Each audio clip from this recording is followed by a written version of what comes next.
नमस्कार दोस्तों, मैं अमित कुमार आप सभी का स्वागत करता हूं आपके अपने YouTube channel the knowledge 24x7 के एक नए एपिसोड में। दोस्तों, आज हम इस वीडियो में बात करने वाले हैं कि होम लोन लेने से पहले आपने अपनी फाइनेंशियल प्लानिंग कैसे करनी है। तो अगर आप होम लोन लेने जा रहे हैं या होम लोन लेने के बारे में सोच रहे हैं तो इस वीडियो को अंत तक देखिए, इसे जरा भी स्किप मत कीजिएगा। चलिए इस वीडियो की शुरुआत करते हैं। तो सबसे पहले अगर आप होम लोन लेने जा रहे हैं तो एक बात याद रखिए, आपने अपनी फाइनेंशियल प्लानिंग जरूर करनी है। फाइनेंशियल प्लानिंग कैसे करनी है? आपने अपने इनकम वर्सेस एक्सपेंसेस को कंपेयर करना है। सबसे पहले आप एक बुक लीजिए, उस बुक में अपना इनकम लिखिए। उसके बाद आपने एक एक करके अपने सारे खर्चे लिखने हैं। एग्जाम्पल के तौर पे light bill, telephone bill, mobile recharge, बच्चे का education cost, travel cost, gas bill, home maintenance cost, ration and vegetable cost. आप गांव में ट्रेवल करते हो या फिर कहीं पार्टी में जाते हो, कहीं से मिलते हो, कुछ भी करते हो, वो भी आपका खर्चा होता है। इसमें आपको किसी को गिफ्ट देना हो, ईमानदारी से ये खर्चा कैलकुलेट करना। अगर इसमें आपने गड़बड़ किया, खास करके घर खरीदने के चक्कर में, तो आपको आगे चल के तकलीफ हो सकता है। क्योंकि दोस्तों होता यह है कि बहुत सारे लोग होम लोन लेते हैं और अपनी इनकम का 60 से 70% EMI ले लेते हैं और अपनी पर्सनल एक्सपेंसेस को, अपने ऑफिस एक्सपेंसेस को, अपने ट्रैवल एक्सपेंसेस को, अपने घर खर्चे को अवॉइड करते हैं और सोचते हैं कि वो मैनेज कर लेंगे। लेकिन होता क्या है, ऐसे में उनको फाइनेंशियल क्राइसिस होता है और आगे जाके वो क्रेडिट कार्ड यूज करते हैं, फिर एक पर्सनल लोन लेते हैं। इस तरह से उनपे कर्ज का बोझ बढ़ते चला जाता है, यानी वो लायबिलिटी डेथ में फंस जाते हैं, लायबिलिटी में फंस जाते हैं। तो आपने गलती है हरगिज नहीं करना। तो सबसे पहला काम, आपने अपना खर्चा टोटल कर लेना है। दूसरा स्टेप क्या करना है, आपको अपने इनकम का 30% की EMI लेना है। भले आपका 1 लाख इनकम हो, 2 लाख इनकम हो, चाहे 10 लाख हो, लेकिन अपने इनकम का 30 से, और मैक्सिमम आप लेना चाहते हैं तो 40% ले सकते हैं। तो 30 से 40% ही लेना है EMI, अगर 1 लाख है तो। नहीं तो बेस्ट है आप 30% ही EMI लीजिए। इसका फायदा क्या होगा, मान लीजिए 1 लाख का इनकम है और आपने 30,000 का EMI लिया, तो आप महीने का 20,000 जमा करके आप साल में 2,40,000 अपने लोन अकाउंट में रीपे कर पाएंगे और आपका होम लोन है वो बहुत ही फटाफट खत्म हो जाएगा।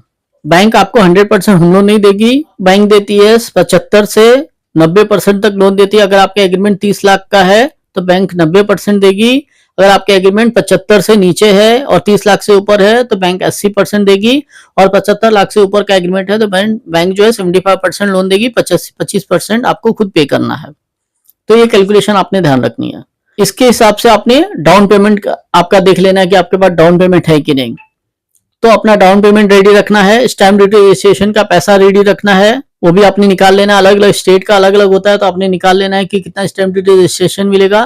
क्योंकि ये सब अगर प्लानिंग कर लेंगे तो आगे चल के आपका काम कहीं नहीं अटकेगा। अपने बैंक के जो खर्चे आते हैं वो भी एक बार कैलकुलेट कर लेना है। तो अपने स्टैम्प ड्यूटी रजिस्ट्रेशन कैलकुलेट कर लिया, आपने डाउन पेमेंट कैलकुलेट कर लिया, तो आपको ये मोटा मोटी आइडिया आ गया कि कितना आपके पास पैसा है और कितना पैसा लगेगा। इसके साथ आपने बैंक का एक्सपेंसेस कितना होगा, जैसे बैंक आपका 1% PF लेती है, कोई 25 पैसा लेती है, कोई 10 पैसा लेती है। तो आपने कोशिश करना है कि सारे बैंकों के रेट ऑफ इंटरेस्ट और प्रोसेसिंग फीस चार्जेस क्या है, सारी डिटेल निकाल लेना है। लगभग सारे बैंकों के PF को छोड़ के बाकी सब चार्जेस सेम होते हैं। तो आपने सबसे पहले PF कौन सी बैंक कम लेती, कौन सा बैंक आपका कम से कम रेट ऑफ इंटरेस्ट पर लोन करेगी, ये आपने इंक्वायरी कर लेना है, कंपेयर कर लेना। अब आते हैं डॉक्यूमेंट पे। अगर आप सैलराइड है तो सबसे पहले अपना पेपर भी चेक कर लेना है, क्या क्या आपके पास पेपर है। तो सबसे पहले अगर सैलराइड है तो आपके पास पैन का आधार कार्ड और पैन का आधार कार्ड एक दूसरे से लिंक होनी चाहिए, चेक कर लीजिए। नंबर 3, आप अपना सिबिल चेक कर लीजिए। सिबिल कितना है, 750 के ऊपर सिबिल होगा तो आपको अच्छा रेट ऑफ इंटरेस्ट मिल जाएगा। उसके बाद आपका 6 महीने का सैलरी स्लिप लगेगा, फॉर्म नंबर 16 2 साल का लगेगा, 1 साल का बैंक स्टेटमेंट लगेगा, लेटेस्ट फोटो लगेगा, रेसिडेंशियल प्रूफ लगेगा। ये सारे पेपर रेडी कर लेने हैं। अगर आप बिजनेस करते हैं तो पैन का आधार कार्ड के साथ अपने रेसिडेंस प्रूफ देना है। उसके बाद आपको 3 साल का ITR लगेगा, बिजनेस प्रूफ लगेगा, 1 साल का बैंक स्टेटमेंट लगेगा। GST है तो आपने GST देना है और GST 3B रिटर्न फाइल दे देना है। तो ये सारे पेपर आपने चेक कर लेना है कि आपके पास कितना पेपर है। ये सब पेपर आप रेडी कर लीजिए। अपना पेपर लीजिए, बैंक में जाइए, अपना पेपर सबमिट कीजिए और बैंक क्या करेगी, आपके डॉक्यूमेंट्स को वेरीफाई करेगी, आपका एड्रेस वेरीफाई करेगी, आपके इनकम को वेरीफाई करेगी और आपको एक सैंक्शन लेटर दे देगी कि हम आपको इतना लोन दे सकते हैं।